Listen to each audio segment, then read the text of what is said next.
గృహంలో సభ్యులకు ఉన్నటువంటి నరదిష్టి నుంచి సులభంగా బయటపడటానికి, సభ్యులందరికీ శుభము లాభము చేకూరటానికి ఎలాంటి ప్రత్యేకమైన విధి విధానాలు పాటించాలో నేటి శుభం లాభం అనే శీర్షికన పరిశీలిద్దాం. ఈ రోజుల్లో ప్రతి ఒక్కరికి కూడా నరదిష్టి సమస్య వల్ల అనేక రకాలైన ఇబ్బందులు ఎదురవుతూ ఉన్నాయి. ఈ నరదిష్టి ప్రభావం నుంచి సులభంగా బయటపడటానికి కొన్ని ప్రత్యేకమైన విధి విధానాలు పాటించాలి. వాటిలో ముఖ్యమైనది ఎండు మిరపకాయల పరిహారం. ఎవరైనా సరే మంగళవారం రోజు 21 ఎండు మిరపకాయలు తీసుకుని వాటిని ఒక దండలాగా ఏర్పాటు చేసి ఇంటి సింహద్వారం ముందు భాగంలో తగిలించినట్లయితే ఇంట్లో సభ్యులందరికీ ఉన్నటువంటి దృష్టి దోషాల నుంచి సులభంగా బయటపడవచ్చు. అలాగే పరిహార శాస్త్రంలో బ్రహ్మజముడు పరిహారం అని ఒక ప్రత్యేకమైన పరిహారం ఉంది. ఆ పరిహారం ఏంటంటే, ఎప్పుడైనా సరే ఆదివారం రోజు బ్రహ్మజముడు చెట్టు కొమ్మను ఇంటికి తెచ్చుకొని దాన్ని ఇంట్లో ఈశాన్యంలో తలకిందులుగా వేలాడదీసి ప్రతి శుక్రవారం దానికి గుగ్గిలం పొగ వేస్తూ ఉన్నట్లయితే ఇంట్లో సభ్యులకు ఉన్నటువంటి తీవ్రమైన నరదిష్టి నుంచి సులభంగా బయటపడవచ్చు. ఇంట్లో సభ్యులకి శుభము లాభము చేకూరతాయి.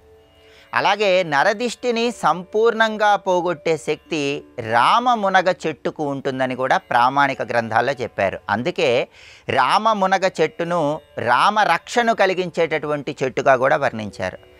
రామరక్షను కలిగింపజేసేటటువంటి రామమునగ చెట్టును ప్రత్యేకమైన విధి విధానాలతో సింహద్వారానికి ఏర్పాటు చేసుకోవటం ద్వారా ఇంటి యజమానికి అది రామబాణంలాగా పనిచేసి సమస్త నరదృష్టి దోషాలను తొలగింపజేస్తుంది.